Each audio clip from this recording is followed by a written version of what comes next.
Yea, though I walk through the valley of the shadow. Psalm of David. Ye who read are still among the living, but I who write shall have long since gone my way into the region of shadows. For indeed strange things shall happen, and secret things be known. And many centuries shall pass away ere these memorials be seen of men. And when seen, there will be some to disbelieve and some to doubt, and yet a few who will find much to ponder upon in the characters here graven with the stylus of iron. The year had been a year of terror, and a year of feelings more intense than terror, for which there is no name upon the earth.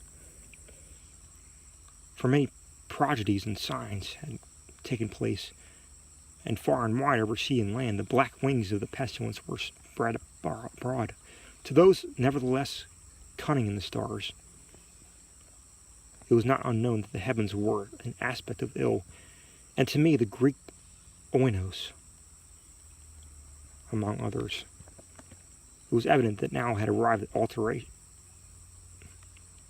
alternation of that 794th year, when at the entrance of Aries, the planet Jupiter was conjoined with the red ring of the terrible Saturnus.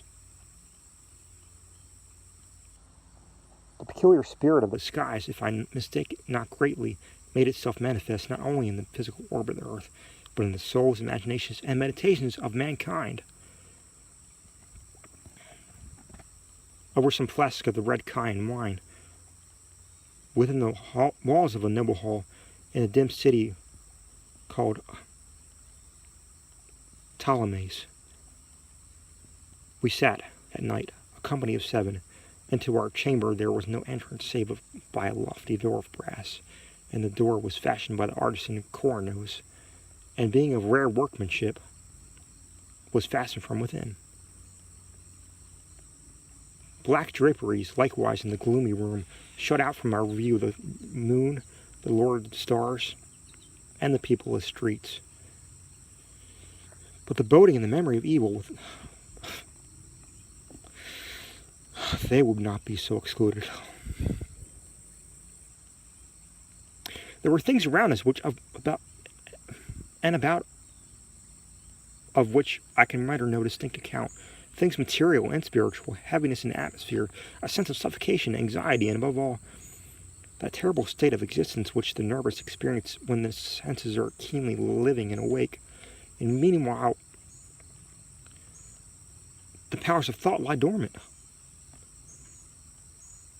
A dead weight hung upon us. It hung upon our limbs, upon the household furniture, upon the goblets from which we drank.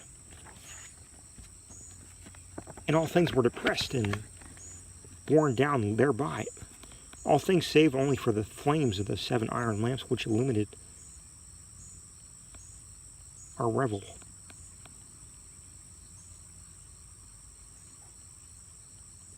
Uprearing themselves in tall, slender lines of light, they thus remained burning all pallid and motionless, and in the mirror which their luster formed upon the round table of the ebony at which we sat, each of us there assembled beheld the pallor of his own countenance, and the unquiet glare in the downcast eyes of his companions. Yet we laughed and were merry in our own proper way, which was hysterical, and sang the songs of Anacreon, which are madness, and drank deeply, although our purple wine reminded us of blood.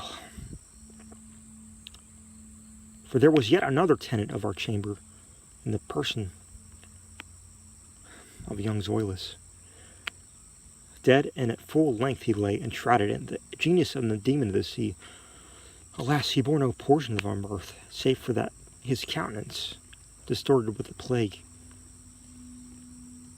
and his eyes, in which death had but half extinguished the fire of the pestilence, seemed to take such interest in our merriment that, as the dead may haply take in the merriment of those who are to die. But although I, Oinos, felt that the eyes of the departed were upon me, still I forced myself not to perceive the bitterness of their expression. And gazing down steadily into the depths of the ebony mirror, sang with a loud and sonorous voice the songs of the son of Teos. But gradually my songs they ceased, and their echoes, rolling afar off among the sable draperies of the chamber, became weak and undistinguishable, and so faded away. And lo, from among those sable draperies were sounds of the song departed. There came forth a dark and undefined shadow, a shadow such as the moon, when low in heaven, might fashion from the figure of a man. But it was the shadow of neither of a man, nor of God, nor of any familiar thing, and quivering a while among the draperies of the room, it at length rested in full view upon the surface of the door of brass. But the shadow was vague and formless and indefinite, and was the shadow neither of man nor God, neither God of Greece nor God of Chaldea, nor any Egyptian god. And the shadow rested upon the brazen doorway under the arch of the entablature of the door, and moved not, nor spoke any word. But there it became stationary and remained. And the door whereupon the shadow rested was, if I remember right, against the feet of the young Zoilus enshrouded. But we, the seven there assembled, having seen the shadow as it came out from among the draperies, dared not steadily behold it, and cast down our eyes, and gazed continually in the depths of the mirror of ebony.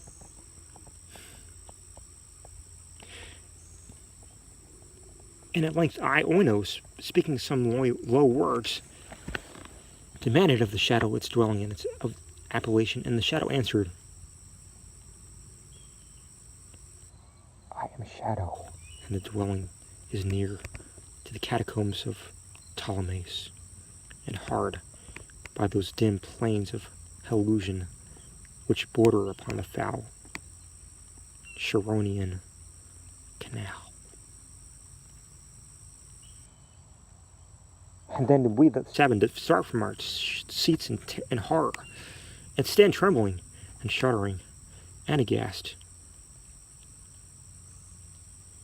For the tones of the voice of the shadow were not the tones of any one being, but of a multitude of beings, and varying in their cadences from syllable to syllable, fell duskly upon our ears in the well-remembered and familiar accents